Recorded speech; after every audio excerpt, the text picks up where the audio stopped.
Tessa, hi. Hey, how are you? As you can imagine, I'm doing great. I was gonna say this Rotten Tomato score is insane. Not just critics, audiences. What does that feel like?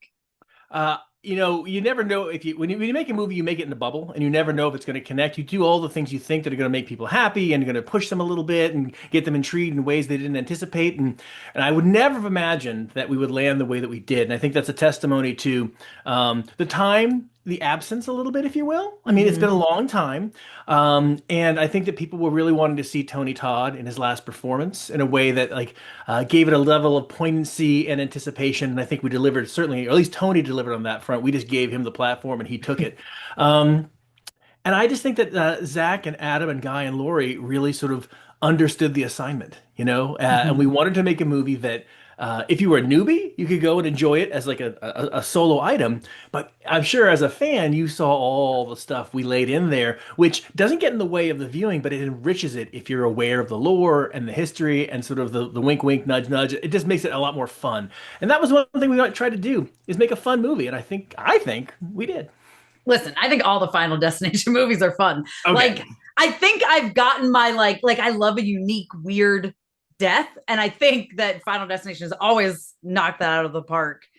It's incredible. I mean, I refuse to drive behind log trucks, and I'm pretty sure everyone, because of Final Destination, does that.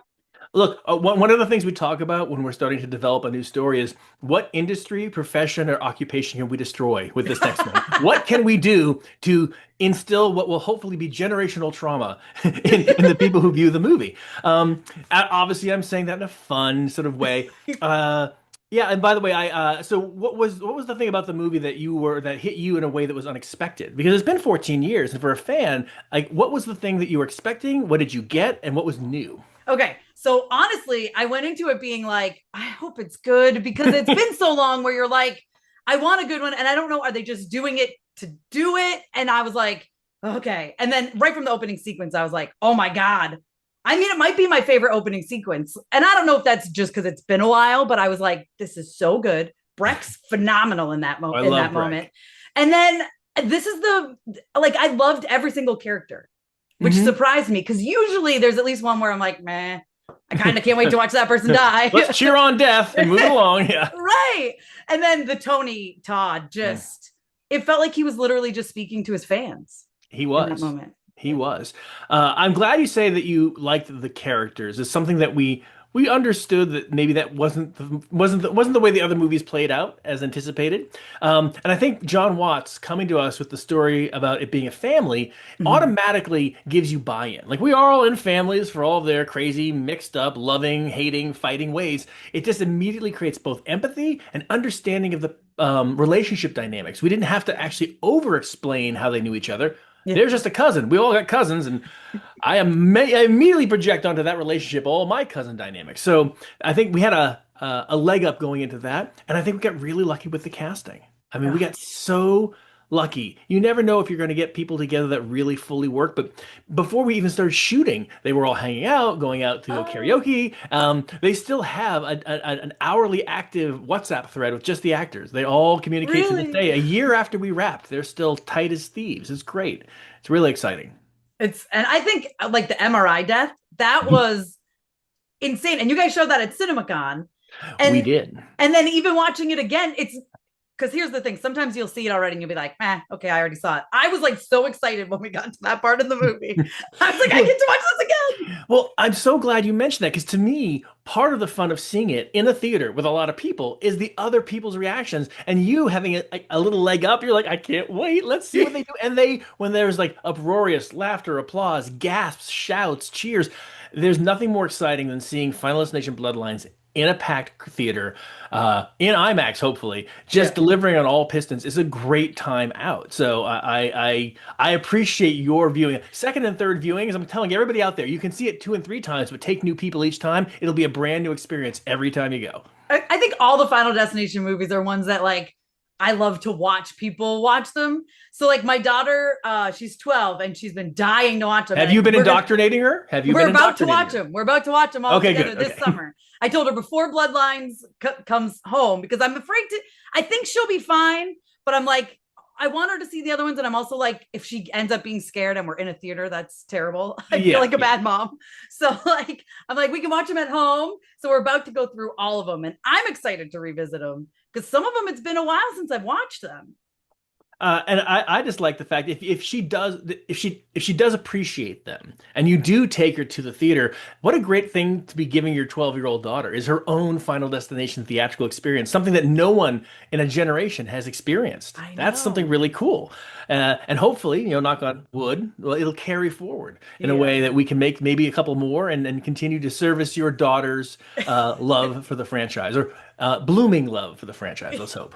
I think she's really gonna love them. She just keeps being like, people keep saying they're really cool. I'm like, no, they're so much fun. Like literally every single one of them is so much fun. And there's never been a death that I'm like, oh, that was underwhelming. I'm always like, oh, that's crazy. You know what I mean? And I leave, like I left the screening for this, like terrified, looking at my, like the wind was blowing. I'm like, I'm gonna die. And all of us were doing that. All of us as journalists, we got close to each other and we're like, what's around the corner? They're getting rid of the penny from the mint. I'm assuming it's because of Final Destination Bloodlines. I would argue that we have Probably. influenced the economic structure of this country. So Listen, I don't blame him. But it's a now I'm like, win. it's a win. I do want to ask you about bringing the logs back because that was Sure. so brilliant. Right. I was like, this is great. Like, it was a great way to end. Like, was that always the plan or did that just kind of No, pop up? Okay. no. That was an idea by Nordine Rahali, our visual effects supervisor. As we were sort of designing the animation, he kind of came to us and said, "I have an idea." Like, okay, what if there were log trucks on the train? And when it comes over, that's what takes him out. We all had a moment of silence, of joy and rapture and inner peace, and said, "Yes, that's the way to do it."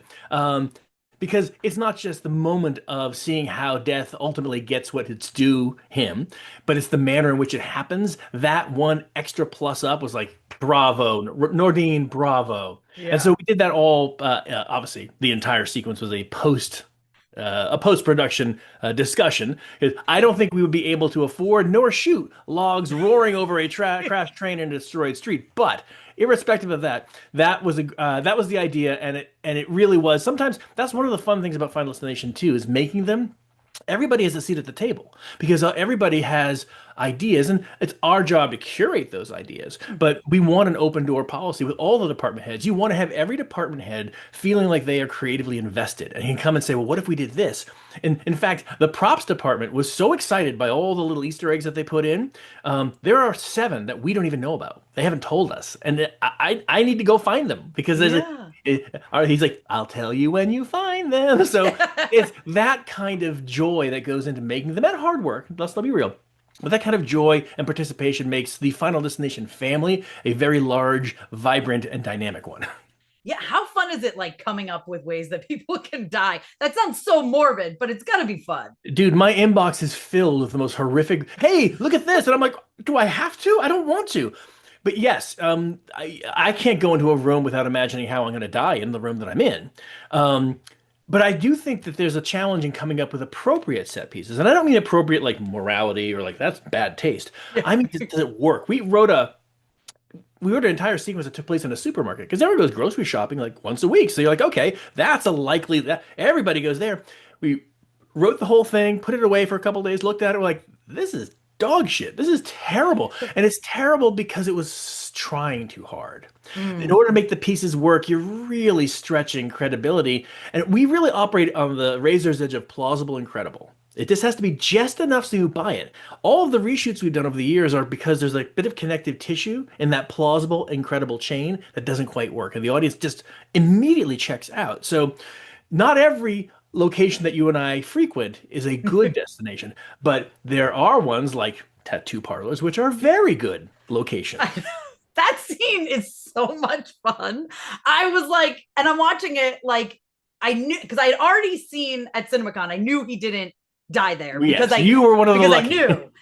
But I was also like, how's he gonna get out of this? He is like in trouble. But he became like one of my favorite characters. So I was a little sad that he did die, I have to admit. So because we knew he wasn't part of the family, when did you guys decide, or like, bloodline, when did you guys decide, okay, he is gonna get it though? Well, that line, "You mess with death," and when you fuck with death, things get messy, was Mhm. put in there to give a little bit of latitude.